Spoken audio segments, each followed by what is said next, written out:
Hello everyone, welcome back to my channel biology with Manvi bioverse, जहां हम discuss कर रहे थे 11th क्लास के एनसीईआरटी का चैप्टर नंबर 20 गमन एवं संचलन, जिसमें अपन ने कल की क्लास में जो इसका हाफ पार्ट था वो अपन ने डिस्कस कर लिया था, जिसमें अपन ने वेरियस टाइप की जो मसल्स है उनके बारे में पढ़ा था। आई होप आपने पीछे की क्लासेस ली होगी और आप अच्छे से सारी चीजों को समझ पा रहे होंगे। आज उसका अपन छोटा सा पार्ट है मसल कॉन्ट्रैक्शन, जिसे हमें अलग से देखना जरूरी था, इसलिए आज की क्लास में अपन सिर्फ एक छोटा सा पार्ट है मसल कॉन्ट्रैक्शन, वो अपन आज डिस्कस करेंगे। तो देखिए, चलते हैं, आज की क्लास स्टार्ट करते हैं। Mechanism of muscle contraction. देखिए, पेशी संकुचन को सर्पी तंतु सिद्धांत यानी कि स्लाइडिंग फिलामेंट थ्योरी द्वारा समझाया जाता है, जिसके अनुसार पतले तंतु यानी कि एक्टिन एंड मोटे तंतु मायोसिन आपस में एक दूसरे गति करते हैं, यानी कि जिसके अनुसार क्या होता है कि जो पतली तंतु है वो मोटे तंतु यानी कि मायोसिन पे जो एक्टिन्स है वो गति करते हैं। ये अपनी रहेगी स्लाइडिंग फिलामेंट थ्योरी। ठीक है, चलिए अब अपन देखते हैं कि जो स्टेप्स यानी कि जो कॉन्ट्रैक्शन के जो स्टेप्स है उनको अपन देखते हैं।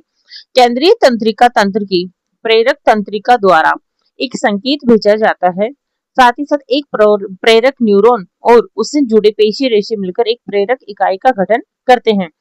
प्रेरक तंत्रिका और पेशी रेशा की जो सार्कोलिमा की संधि पर तंत्रिकीय संकेत पहुंचने से क्या होता है, एसिटिल कोलिन मुक्त होता है। एसिटिल कोलिन सार्कोलिमा पर क्रिया विभव उत्पन्न करता है, जिससे सार्कोप्लाज्म में कैल्शियम आयन मुक्त होते हैं। कैल्शियम आयन एक्टिन तंतु पर स्थित ट्रोपोनिन की उप इकाई से जुड़ते हैं, जिससे एक्टिन के ढके हुए सक्रिय स्थान खुल जाते हैं। ठीक है, एटीपी के जल अपघटन से प्राप्त ऊर्जा का उपयोग करके मायोसिन शीर्ष एक्टिन के खुले सक्रिय स्थानों से जुड़कर क्रॉस सेतु बनाते हैं। ठीक है, इस बंध से जुड़े हुए एक्टिन तंतु ए बैंड के केंद्र की तरफ खींचते हैं, जिससे जेड रेखाएं भी अंदर की तरफ खींच जाती है और सार्कोमियर्स संकुचित हो जाते हैं। ठीक है, तो देखिए यहाँ पे अपन इस प्रोसेस को देख सकते हैं। ये देखिए, फर्स्ट ऑफ ऑल अपन ने देखा, ये देखिए ऊपर की तरफ यहाँ पे है ये एक्टिन तंतु, ये एक्टिन तंतु, ये मायोसिन तंतु, मोटे तंतु मायोसिन एंड पतले तंतु एक्टिन। ठीक है, ये देखिए यहाँ पे क्या है, ये देखिए एडीपी टूटती है, एटीपी टूटता है एडीपी एंड फॉस्फेट में। ठीक है, यहाँ पे क्या होगा, ये देखिए क्रॉस ब्रिज का फॉर्मेशन हो रहा है। ठीक है, मायोसिन शीर्ष से ये जो ट्रोपोनिन्स है उससे आके अटैच होते हैं, एंड जो एक्टिन्स के जो शीर्ष हैं वो जो एक्टिव साइट्स है वो ओपन होती है। और ये देखिए ये यहाँ पे इस तरीके से क्रॉस ब्रिज का फॉर्मेशन होता है। ये देखिए यहाँ पे आप आगे की देख सकते हैं, ये देखिए इस तरीके से जो मायोसिन का वो शीर्ष है, ये देखिए यहाँ पे इस तरीके से इसका टर्न आउट होगा, एंड ये जो एक्टिन्स है ये देखिए इस पे आगे इस तरह से चलन करते हैं। एंड ये देखिए यहाँ पे क्या होगा, क्रॉस ब्रिज टूटता है एंड फिर से जो एक्टिन तथा मायोसिन्स है वो वापस अपनी ही पोजीशन में आ जाते हैं। चलिए अब आगे का अपन देखते हैं पेशी संकुचन एवं शीतलन यानी कि muscle contraction and relaxation. Bands की स्थिति की बात करें अपन तो देखेंगे कि संकुचन के समय आई बैंडों की लंबाई कम हो जाती है, जबकि ए बैंडों की लंबाई अपरिवर्तित रहती है। क्रॉस सेतु का बनना, एडीपी और फॉस्फेट मुक्त होकर मायोसिन को विश्राम अवस्था में लाते हैं। नए एटीपी के बनने से क्रॉस सेतु टूटते हैं।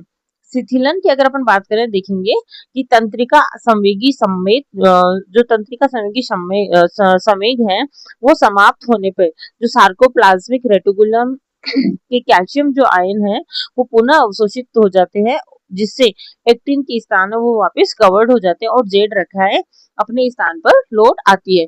अब अपन देखते हैं फैटिग या फिर पेशीय थकान क्या होती है। बार बार उत्तेजन से ग्लाइकोजन का अवायवीय विखंडन होता है, जिससे लैक्टिक अम्ल जमा होने लगता है और थकान उत्पन्न होती है। अब अपन यहाँ पे बात करेंगे, ये देखिए यहाँ पे अपन शिथिलन एंड संकुचन की जो अवस्था है उसको अपन देखते हैं। ये देखिए इसमें क्या होगा, ये देखिए ये आई बैंड अपन को यहाँ पे दिखाई दे रहा है एंड ये एच जोन है, ये ए बैंड अपन को दिखाई दे रहा है। इसमें ये क्या है, देखिए ये एक्टिन के ये जो पतले तंतु है एंड ये रेड कलर से आपको मायोसिन के तंतु दिखाई दे रहे होंगे। ठीक है, अब यहाँ पे क्या होगा कि ये देखिए संकुचन की स्टेज में क्या होगा, ये देखिए यहाँ पे आप देख पा रहेंगे कि जैसे जैसे ये इस तरीके से ये नजदीक आती है, इधर से ये देखिए इस तरीके से, और क्या होगा कि ये एक दूसरे पे मतलब यूं कहेंगे कि स्लाइड करते हैं, और ये एक दूसरे को जो एक्टिन एंड मायोसिन है वो एक दूसरे को ओवरलैप करते हैं। ठीक है, ये रही इसकी संकुचन की अवस्था। एंड अधिकतम संकुचन की बात करेंगे तो ये देखिए यहाँ पे, ये देखिए दोनों सार्कोमियर्स आपको दिखाई दे रहे, बहुत ही नजदीक स्टेज में ये दिखाई देते। देखिए यहाँ पे ये इतनी जो डिस्टेंस अपन को दिखाई दे रही थी, देखिए ये डिस्टेंस यहाँ पे अपन को दो जेड रेखाओं के बीच की ये इतनी डिस्टेंस दिखाई देती थी, जो देखिए यहाँ पे धीरे धीरे यहाँ पे इतनी कम होती है। एंड जो अधिकतम संकुचन अवस्था होती है, ये देखिए यहाँ पे पूरी तरह से जो एक्टिन तथा मायोसिन के जो फिलामेंट्स है एक दूसरे को ओवरलैप करते हैं। अब अपन देखते हैं red muscles and white muscles क्या होती है।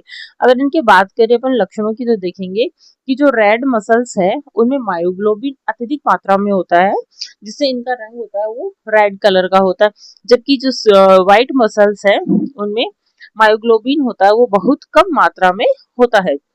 वहीं अगर अपन बात करें कि जो रेड मसल्स है उनमें माइटोकॉन्ड्रिया अधिक संख्या में होता है, जबकि जो श्वेत मसल्स है उनमें ये माइटोकॉन्ड्रिया अल्प संख्या में होते हैं। श्वसन के प्रकार की अगर अपन बात करेंगे, जो रेड मसल्स है उनमें वायवीय श्वसन होता है, जबकि व्हाइट मसल्स में अवायवीय श्वसन होता है। वहीं अपन अब देखेंगे सार्कोप्लाज्मिक रेटिकुलम, जिसमें जो रेड मसल्स है उनमें सार्कोप्लाज्मिक जो रेटिकुलम है वो कम मात्रा में होती है, जबकि इनमें व्हाइट मसल्स में यह अत्यधिक मात्रा में होती है। ये अपन ने देखा red muscles and white muscles के बारे में। तो चलिए आज की क्लास में अपन इतना ही डिस्कस करेंगे। ये एक छोटा सा पोर्शन था मैकेनिज्म ऑफ मसल कॉन्ट्रैक्शन जो अपन ने अभी देखा। आई होप आपको अच्छे से समझ में आया होगा। एंड अब अपन आगे की जो क्लास है उसके अंदर अपन जो स्केलेटल सिस्टम है, इसी चैप्टर का जो पार्ट है स्केलेटल सिस्टम, उसको अपन डिस्कस करेंगे। Thank you for watching.